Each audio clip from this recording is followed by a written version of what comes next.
So how many of us feel that the roles that we're playing in our everyday life are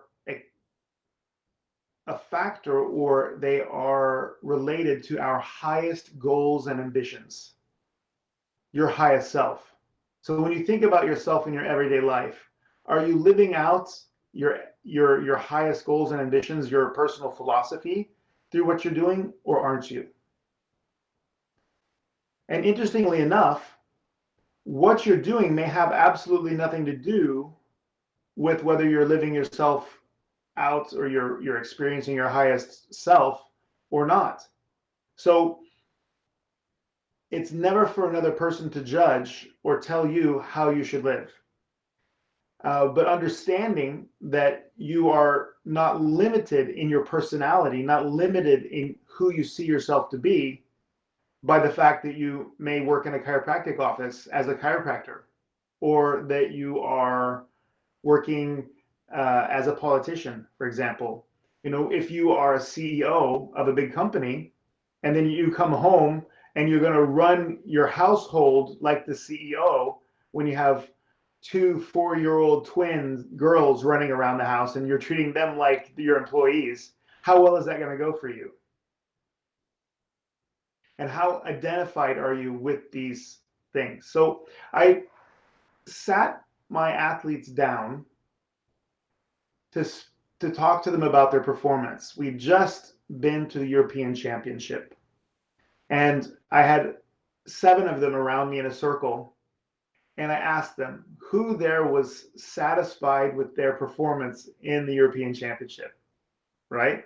And some of them raised their hand, and some are overcritical to themselves. They may have even won a medal, but they weren't happy, of course. They wanted to be the European champion. Maybe they didn't achieve that, but they still achieved something spectacular. And I had one gentleman that wasn't really feeling like he got what he wanted out of his experience in jiu-jitsu, and he wasn't really there. So I asked him the specific question. So if you were going to define your 3 major roles in life, what are they? And he's like, oh, well, I'm a student. And I said, yes. And I'm a husband. I'm like, yeah. And I'm a brother. And I'm like, oh, excellent. So you're proud of being a brother, you're proud of being a husband, and you're proud of being a student. And those are very important things in your life. And he's like, yeah, absolutely. And I said, okay. And I pointed at one of my European champions and I said, so what is your what are your 3 major roles? What are your 3 primary roles? And she said, competitor, worker, wife. Right? So what I'm getting at here is that I then asked that gentleman, if your competitor identity, if your competitor role is not even in your top 3, how can you expect to be a European or world champion?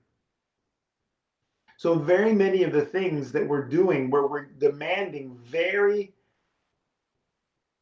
powerful results very often are demanded of ourselves in an unfortunate and unfair way. And what do I mean by that? I mean that you're going to put pressure on yourself to be a world champion, but you can't be bothered to even prioritize being a competitor in your top 3. How many people do you think in that ring of 6 or 7 athletes, actually, minus the one gentleman that didn't prioritize the athletics, how many of them do you think had competitor as one of their top 3?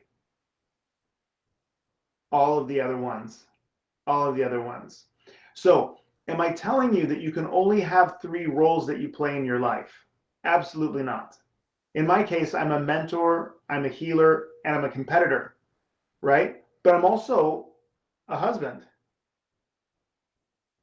You see, it's not that I don't play that role, but what I am also is a person who really prioritizes competition, healing, and mentoring. So I asked my colleague Mauditz whether I was living those things out or not, and she said absolutely. 100%. That's basically how I see you.